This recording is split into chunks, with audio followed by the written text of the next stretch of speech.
Hello student, welcome back to humanities at 24/7। This is Anita Sharma और आज की इस वीडियो में हम बात करने वाले हैं बहुत इंपॉर्टेंट टॉपिक है जो कि है हमारा board versus CUET. Class 12th में आते ही बच्चे का जो मेन कंसर्न होता है वो अपने बोर्ड एग्जाम को लेकर होता है। ठीक है, गलत तो नहीं कह रही हूं, लेकिन अब पिछले 2 सालों से अब ये सीयूईटी का कंसर्न भी बच्चे लेने लगे हैं, मतलब इस पर भी हमें फोकस करना है। तो हमारे पास 2 बड़े कंसर्न हैं। कौन कौन से? एक तो हमारा बोर्ड और दूसरा हमारा सीयूईटी। ठीक है, तो सबसे पहले हमें जानना है कि इन दोनों एग्जाम को, देखो आप क्लास 12th में हो तो आपको बोर्ड एग्जाम भी देना है, आप आगे चलकर सीयूईटी का एग्जाम भी देंगे, क्योंकि सीयूईटी का ये जो एग्जाम होता है एंट्रेंस टेस्ट होता है जैसे कि आपको पता है, और इसी एंट्रेंस एग्जाम के बेस पर ही आपका जितना अच्छा स्कोर होगा उसी के बिहाफ पर आपको सेंट्रल यूनिवर्सिटी के कॉलेज में एडमिशन मिलेगा। तो कहने का मतलब ये कि हमें दोनों को ही अच्छे तरीके से समझना है और समझने के बाद ही हम अपनी चीजों को उस तरह से प्रिपेयर करेंगे। तो इस वीडियो में आपको सारी चीजें बताने वाली हूं किस तरह से हमें आगे चीजों को लेकर चलना है। ठीक है, तो सबसे पहले हम समझेंगे कि बोर्ड्स और सीयूईटी में दोनों में फर्स्ट जो है डिफरेंसेस क्या होते हैं। ठीक है, तो शुरुआत करते हैं अपनी मोटिवेशन कोट के साथ में। बताया गया, देखो कितना अच्छा लिखा गया है कि push yourself because no one else is going to do for you. आपको अगर अच्छा स्कोर करना है तो इसके लिए आप ही मेहनत करोगे, कोई और तो करेगा नहीं।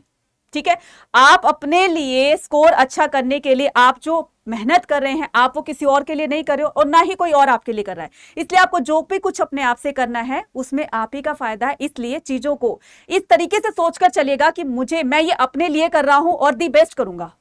ठीक है, तो सबसे पहले हम जानते हैं कि बोर्ड एग्जाम वर्सेस सीयूईटी में सबसे पहले जो हमें पता करना है वो पता करना है इसमें दोनों में डिफरेंस क्या होता है। ठीक है, इन दोनों में डिफरेंस क्या होता है तो सबसे पहले हमें यहां पर समझेंगे। ठीक है, तो अगर हम बात करें बोर्ड एग्जाम सिलेबस के ओवरव्यू की, ठीक है, तो चाहे कोई बच्चा आप में से सीबीएसई बोर्ड का हो चाहे वो कोई स्टेट बोर्ड का हो, ठीक है, तो आप अपने अपने बोर्ड्स के हिसाब से अपनी प्रिपरेशन कर रहे होंगे।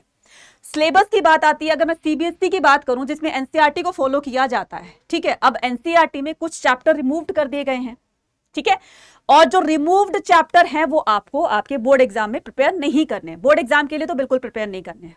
ठीक है, दूसरी बात ये कि आप अगर स्टेट बोर्ड से हो तो आप अपने स्टेट बोर्ड के हिसाब से जो भी आपकी बुक लगती है, जैसे मैंने अभी सीबीएसई का एनसीईआरटी फॉलो करते हैं ना, तो इसी तरह से स्टेट बोर्ड में भी उनकी अपनी पर्टिकुलर बुक होगी। तो आप अपने सिलेबस के हिसाब से जो आपके रिमूव्ड चैप्टर है वो आपको प्रिपेयर नहीं करने अपने बोर्ड एग्जाम में। हाँ, जो रिमूव्ड चैप्टर है वो आपको आपके सीयूईटी एग्जाम के लिए प्रिपेयर करने हैं। अब यहां सीबीएसई वालों को तो एक बहुत बड़ा फायदा मिलने वाला है। वो फायदा क्या है कि वो तो एनसीईआरटी को फॉलो कर रहे हैं। सीबीएसई में एनसीईआरटी फॉलो की जाती है, एनसीईआरटी। ठीक है, और यही एनसीईआरटी अब आपके सीयूईटी में भी पूछी जाती है, इसी से ही क्वेश्चंस बनते हैं। ठीक है, अब ये एनटीए क्या कहता है, मतलब ये जो सीयूईटी का एग्जाम होता है ये फुल एनसीईआरटी के बेस पर ही होता है, इसमें कोई स्टेट बोर्ड की बुक नहीं प्रेफर की जाती। इसलिए आपको सीयूईटी के लिए आपको अपनी एनसीईआरटी को फॉलो करना पड़ेगा। तो मैंने क्या कहा, सीबीएसई वालों को तो ये फायदा हो गया कि एनसीईआरटी को वो पहले भी पढ़ रहे थे और अब एनसीईआरटी को वो सीयूईटी के लिए भी प्रिपेयर करेंगे। ठीक है, लेकिन ये था इसमें कि मैंने बताया आपको कि इसमें जो डिलीटेड चैप्टर्स हैं, इसमें जो डिलीटेड चैप्टर है वो आपको नहीं करने हैं, लेकिन आपको वो चैप्टर सीयूईटी के लिए प्रिपेयर करने हैं। क्लियर, वो आपको सीयूईटी के लिए प्रिपेयर करने हैं। 2 बात समझ में आ गई। ठीक है, तो आपको जो चैप्टर नहीं आ रहे उनको बिल्कुल टच ही नहीं करना अपने बोर्ड एग्जाम के लिए। ठीक है, जब सीयूईटी का आएगा तब हम देखेंगे। क्लियर, क्योंकि अगर मैं बात करूं यहां पर सीबीएसई की, ठीक है, एनसीईआरटी के सिलेबस की, तो आपका एनसीईआरटी का सिलेबस जो है वो 70% सीबीएसई वाले बच्चे सीयूईटी का, और जो इसमें आपका बोर्ड एग्जाम है तो उसमें 70% वो पहले ही पढ़ चुके होंगे। बचा कितना? 30%। वो 30% क्या करना है आपको? 30% अपने सीयूईटी के लिए वो हम बाद में पढ़ेंगे। तो अब एनसीईआरटी वालों को, सीबीएसई वालों को ये फायदा हो गया कि उनका 70% तो आपका बोर्ड एग्जाम में ही क्लियर हो जाएगा, सब कुछ कवर कर चुके होंगे 70% पे। बाकी बचा 30%, वो जब सीयूईटी का एग्जाम आएगा उससे पहले कर लेंगे हम। ठीक है, बाकी स्टेट बोर्ड वालों को यहां पर थोड़ी सी मेहनत और करनी पड़ेगी कि उनको सीयूईटी के लिए एनसीईआरटी को पूरा का पूरा पढ़ना पड़ेगा। ठीक है, अब चलते हैं अपने नेक्स्ट क्वेश्चन की तरफ, board exam question paper pattern. तो सबसे पहले हम बात करते हैं अपने बोर्ड एग्जाम में क्वेश्चन पेपर का पैटर्न कैसे आता है। ठीक है, तो बोर्ड एग्जाम में हमारे सब्जेक्टिव प्लस सब्जेक्टिव दोनों क्वेश्चन आते हैं, ऑब्जेक्टिव भी आते हैं, सब्जेक्टिव भी आते हैं, दोनों तरह के क्वेश्चंस आते हैं। ठीक है, मैप बेस्ड क्वेश्चन भी आते हैं। क्लियर है? इसी में सारा आपका कॉम्पिटेंसी बेस्ड इसी में आ जाएंगे, ठीक है। तो ये जो कॉम्पिटेंसी बेस्ड क्वेश्चन होंगे तो इसमें आपके जो है वो मल्टीपल चॉइस क्वेश्चन मतलब एमसीक्यूज भी पूछे जाएंगे, आपके वन लाइनर भी पूछे जाएंगे, मैच द फॉलोइंग होते हैं, असर्शन रीजनिंग होते हैं, मतलब आपकी समझ को यहाँ पर देखा जाएगा। तो उस तरह के क्वेश्चन का लेवल अब बढ़ा दिया गया है। जो लास्ट ईयर 40% था अब बढ़ाकर कितना कर दिया है, 40% से बढ़ाकर अब कितना कर दिया गया है, अब ये इंक्रीज करके 50% कर दिया गया है, ठीक है। कहने का मतलब ये कि आपको अब हर टॉपिक को बहुत अच्छे से क्लियर करके चलना है, ठीक है। दूसरी बात करते हैं कि आपके इसमें जो क्वेश्चंस होते हैं वो 1 मार्कर, 3 मार्कर, 5 मार्कर, 8 मार्कर्स होते हैं, ठीक है। तो इस तरह के क्वेश्चंस का पैटर्न होगा आपका, ठीक है।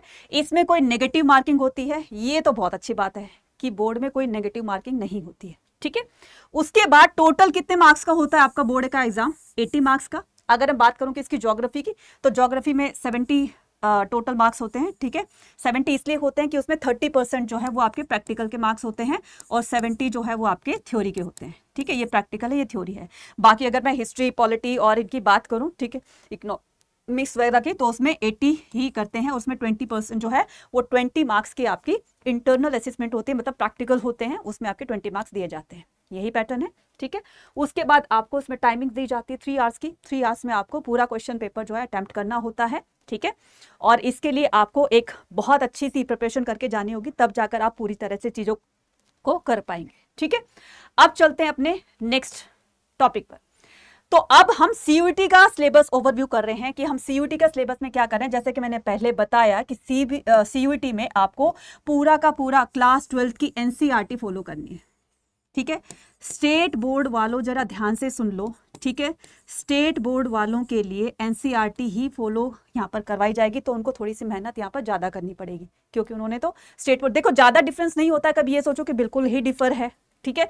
जो आपने क्लास 12 में पढ़ा है ना, मान ली हिस्ट्री पढ़ी है आपने, मान लीजिए पॉलिटी पढ़ी है, कोई भी सब्जेक्ट आपने पढ़ा है, तो ज्यादा डिफरेंस नहीं होता है। इसलिए ज्यादा आपको पैनिक होने की, ज्यादा आपको टेंशन लेने की जरूरत नहीं है, क्योंकि थोड़ा बहुत माइनर से डिफरेंस होता है। तो मुझे लगता है कि तुम लोग कवर कर लोगे। तो आपको क्या करना है, स्टेट बोर्ड वालों को भी एनसीईआरटी ही फॉलो करनी होगी, और जो एनसीईआरटी को पहले से ही फॉलो कर रहे हैं उनके लिए तो बल्ले बल्ले है। 70% तो उनका काम वहीं पर हो गया बोर्ड एग्जाम के टाइम, 30% बचा वो बाद में कर लेंगे, ठीक है। अब हम क्या करते हैं, मैंने बताया कि जो आपके रिमूव्ड चैप्टर हैं, ठीक है, जो आपके एनसीईआरटी से या स्टेट बोर्ड से रिमूव्ड चैप्टर हैं, आपको उनको नहीं पढ़ना है, ठीक है। बोर्ड एग्जाम में नहीं पढ़ना है, लेकिन आपको सीयूईटी में पढ़ना है। तो जो रिमूव्ड चैप्टर है वो आपको इसमें सीयूईटी में बिल्कुल अच्छी तरीके से, उन रिमूव्ड चैप्टर को भी, डिलीटेड चैप्टर को भी आपको क्या करना है, पढ़ना है पूरी तरीके से। अब यहाँ पर वो क्रॉस वाला उसके लिए था बोर्ड एग्जाम के लिए, और सीयूईटी के लिए आपके जितने भी रिमूव्ड चैप्टर है वो भी आपको इंक्लूड करके पढ़ने होंगे, यानी कि पूरी एंटायर एनसीईआरटी आपको पढ़नी पड़ेगी, ठीक है। चलिए, उसके बाद आपको क्या करना है, उसके बाद यहां पर हम देखेंगे कि सीयूईटी 2024 डोमेन्स में आपको क्या करना है। डोमेन में आपको करना है कि how to score 200 out of 200, ठीक है, कि कैसे आप अपने सीयूईटी एग्जाम में 200 में से 200 ला सकते हो, या फिर अपने बोर्ड एग्जाम में 80 आउट ऑफ 80 ला सकते हैं, ठीक है। अपने बोर्ड एग्जाम में 80 आउट ऑफ 80, या फिर आपके सीयूईटी एग्जाम में 200 आउट ऑफ 200 ला सकते हैं। अब इसके लिए क्या करना है आपको, सबसे पहले अपना सीयूईटी का एग्जाम पैटर्न समझना है। जैसे अभी हमने बोर्ड एग्जाम देखा था ना, उसका क्वेश्चन पेपर का पैटर्न देखा था, ऐसे ही अब हम क्या देखने वाले हैं, सीयूईटी का बोर्ड सीयूईटी का जो एग्जाम का क्वेश्चन पेपर का लेवल है वो किस तरीके का आता है, या फिर किस तरह का इसकी मार्किंग स्कीम होती है, वो सारी चीजें हम इसमें देखने वाले हैं।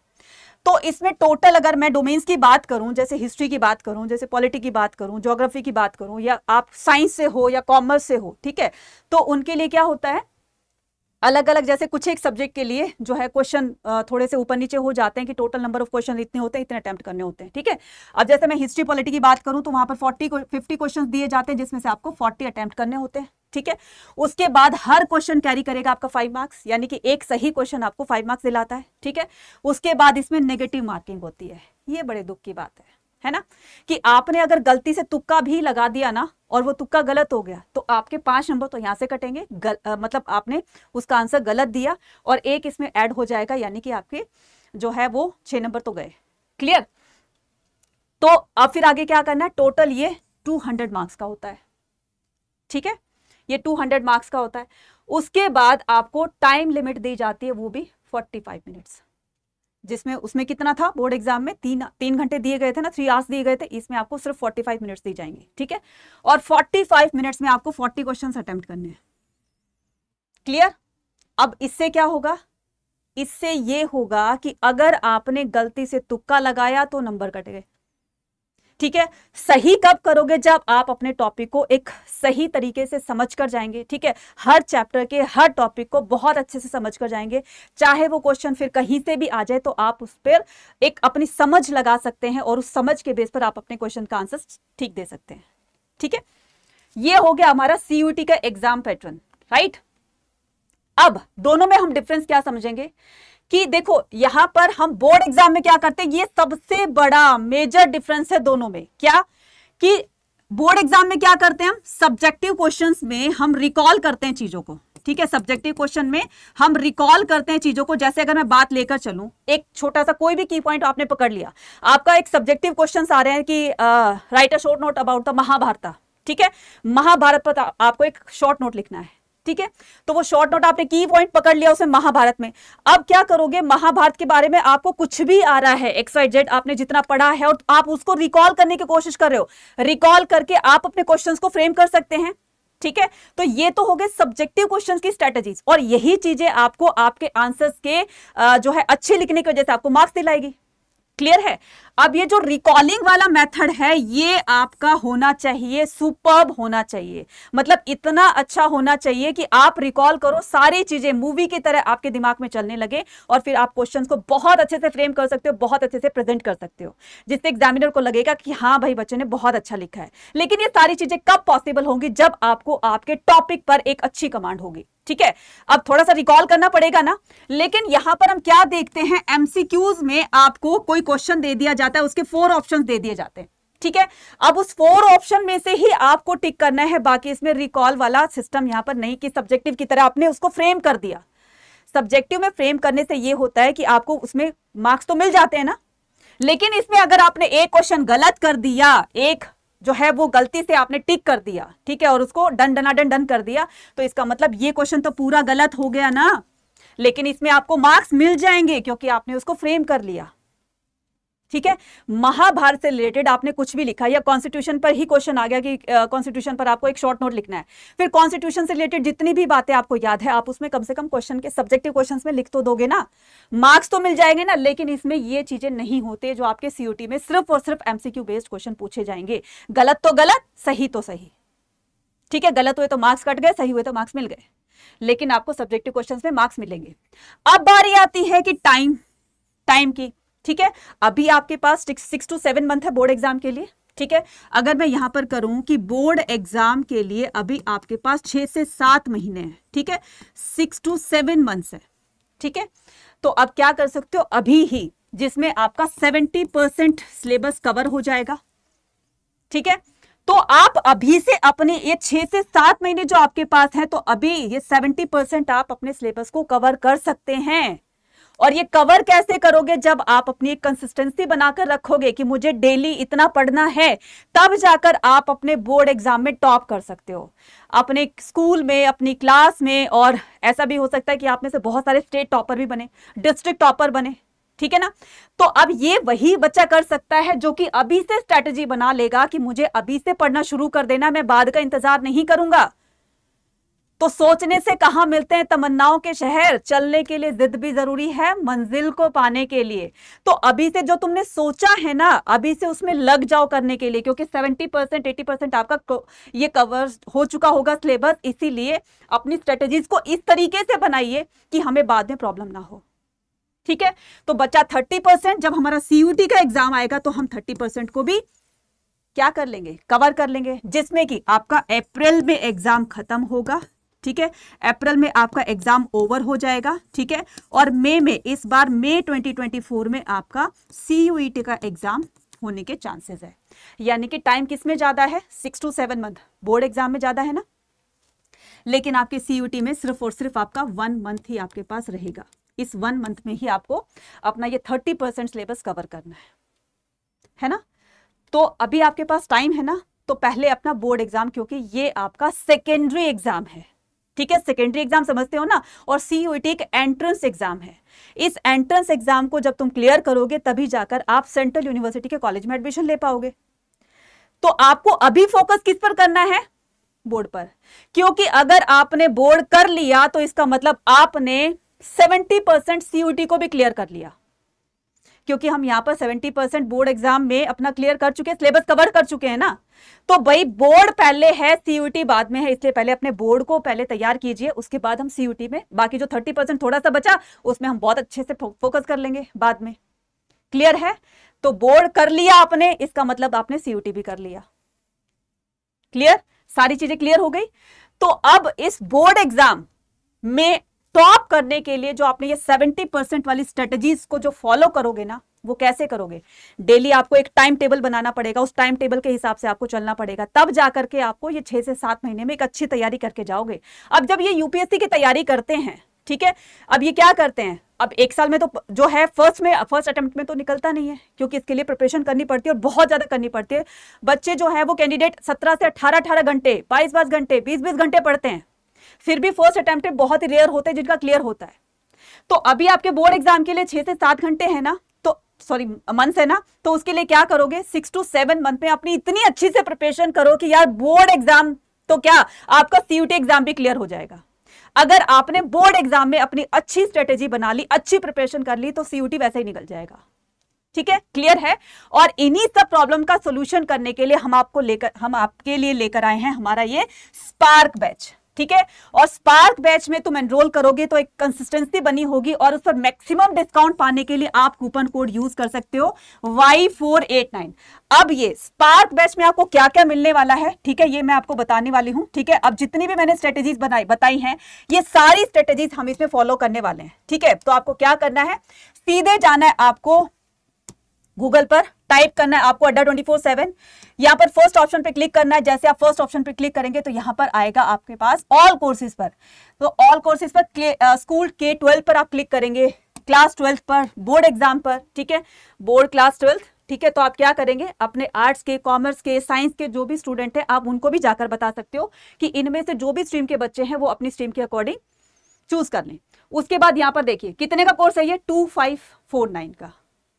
जब हम इसको बाय करेंगे तो यहां पर आप कूपन कोड लगाएंगे Y489, जिस पर आपको पूरा मैक्सिमम डिस्काउंट मिल रहा है। कितने का, ये देखिए पूरे 20% का, जो कि आज लास्ट डेट है, कल से फिर ये 17% का हो जाएगा। तो आप 20% को आप क्या कर सकते हैं, जल्दी से जाकर इसको ग्रैब कर सकते हैं। पूरे 12 मंथ की वैलिडिटी है। अब आप ये सोचोगे कि मैडम इसमें क्या क्या मिलेगा, तो बच्चे मैं आपको बता देना चाहती हूँ कि इसमें क्या क्या मिल रहा है आपको। ठीक है, एक तो 12 मंथ की आपको वैलिडिटी मिल रही है। ठीक है, उसके बाद क्या करना है इसमें, इसके बाद आपको जाना है कहां पर, फिर से हम इसको थोड़ा सा बैकआउट करते हैं। ठीक है, तो यहां पर देखिए मैं आपको बता देना चाहती हूं कि 500+ आवर्स की interactive classes for the effective learning. तो डेली आपकी क्लासेस लगेंगी, 1 या 2 सब्जेक्ट नहीं, पूरे हिस्ट्री, पॉलिटी, ज्योग्राफी, आपकी इकोनॉमिक्स। ठीक है, ये सारी चीजें आपकी इसमें करवाई जाएंगी। ठीक है, आपके बोर्ड एग्जाम के लिए आपको प्रिपेयर करवाया जाएगा। ठीक है, क्लास 12 बोर्ड एग्जाम पेपर्स। ठीक है, उसके बाद आपके इसमें PYQs होंगे जो कि बहुत बहुत काम आते हैं। ठीक है, जितने आप PYQs करके जाओगे, जितने प्रैक्टिस करके जाओगे, उतने ही बोर्ड एग्जाम के लिए आप प्रिपेयर हो जाओगे। परफेक्शन आती चली जाएगी आप लोगों के अंदर, और वही परफेक्शन आपको दिलाएगी आपके बोर्ड एग्जाम में जीत। ठीक है, अब क्या करना है, करिकुलम बेस्ड NCERT सिलेबस। अब जो भी हमारी तरफ से आप लोगों को दिया जाएगा वो NCERT के लेटेस्ट पैटर्न पर दिया जाएगा, कि NCERT का लेटेस्ट पैटर्न पर क्वेश्चन पेपर में कॉम्पिटेंसी बेस्ड क्वेश्चन आ रहे हैं, तो वही कॉम्पिटेंसी बेस्ड क्वेश्चन आपको करवाए जाएंगे हमारे इस स्पार्क बैच में। ठीक है, चलिए उसके बाद रिकॉर्डेड वीडियोस आपके पास रहेगी कि पूरे 12 मंथ तक आपके पास ये पूरा का पूरा डेटा रहेगा। तो अगर आप दिन में एक बार देखते हो, या कभी ऐसा भी होता है कि क्लास मिस हो जाती है, तो आप उस सिचुएशन में क्या कर सकते हो, उस सिचुएशन में आप रात को टाइम मिलता है तो रात को देख लीजिए, दिन में टाइम मिलता है दिन में देख लीजिए, एक बार देखिए, 10 बार देखिए, आपके पास वो रिकॉर्डेड वीडियो रहेगी। तो इस तरह से आप कंसेप्ट को बार बार क्लियर कर सकते हो। है ना फायदे की बात। ठीक है, तो आपको क्या करना है, आपको सिर्फ यहां पर जाना है, और अगर मैक्सिमम ऑफर पाने के लिए आपको बाय नाउ पे क्लिक करना है। बाय नाउ पे क्लिक करके आपने इस तरीके से इसको 2399 पर आपने परचेज कर लिया। देख रहे हो ना, 12 मंथ की वैलिडिटी देख रहे हो ना इसमें, यानी कि आप अगर ऑफलाइन ट्यूशंस लगाते हैं तो उसमें पर सब्जेक्ट अगर आप 1000 रुपीज़ भी देते हैं तो अगर आपने 3 से 4 सब्जेक्ट लगाए हैं, मान लीजिए 3 सब्जेक्ट लगाए तो 36,000 रुपये एक साल में फिल करोगे। यहाँ पर तो मात्र आपका 2399 है, 2399 है, ठीक है। तो इसमें क्या करोगे बच्चे, ऑन एवरेज लगाकर चलना, ठीक है, डेली एवरेज लगाकर चलना कि कितने का पड़ रहा है आपको ये, मंथली लगाकर चलो कि कितने का पड़ रहा है ये, ठीक है।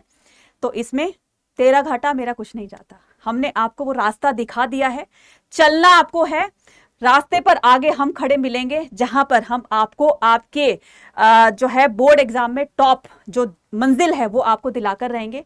साथ साथ में आपको CUET के आपके जो ड्रीम कॉलेज है उसमें भी आपको आपका जो ड्रीम है वो आपको पूरा करवाएंगे, ठीक है। लेकिन इसके लिए आपको आपके एफर्ट्स की, ठीक है, आपको आपके जो एक कहते हैं ना कि अपने ऊपर विश्वास होना कि हाँ मैं इसको करूंगा, और एक जो जिद होती है, एक जुनून जो होता है ना आपके अंदर कि हाँ मुझे करना है, बोर्ड एग्जाम प्लस CUET में दोनों में करना है। तो सबसे पहले मैं बोर्ड एग्जाम को फोकस करूंगा जिससे मुझे 70% यहाँ पर सिलेबस कवर हुआ मिलेगा। तो आइए जल्दी से इस बैच को ज्वाइन कीजिए, क्योंकि यहाँ पर आपके पैसे भी बच रहे हैं, ठीक है, मनी भी सेव हो रही है, साथ साथ में आपको बेस्ट नॉलेज भी मिल रही है, जिस नॉलेज के बेस पर आप अपने बोर्ड एग्जाम में करोगे टॉप, ठीक है। और रही बात CUET की, तो CUET आएगा तो हम CUET की तैयारी भी करवाएंगे। जल्दी से जाइए क्योंकि आज ये लास्ट डेट है 20% के डिस्काउंट का, फिर ये आपको थोड़ा सा रिड्यूस हो जाएगा, डिक्रीज हो जाएगा, फिर आपको 17% का डिस्काउंट मिलेगा। तो क्यों हमें चांस देखना है, जब हमें ऑफर मिल रहा है सामने से तो उसको ग्रैब कीजिए। मिलते हैं अपनी नेक्स्ट वीडियो में, till then take care, bye bye.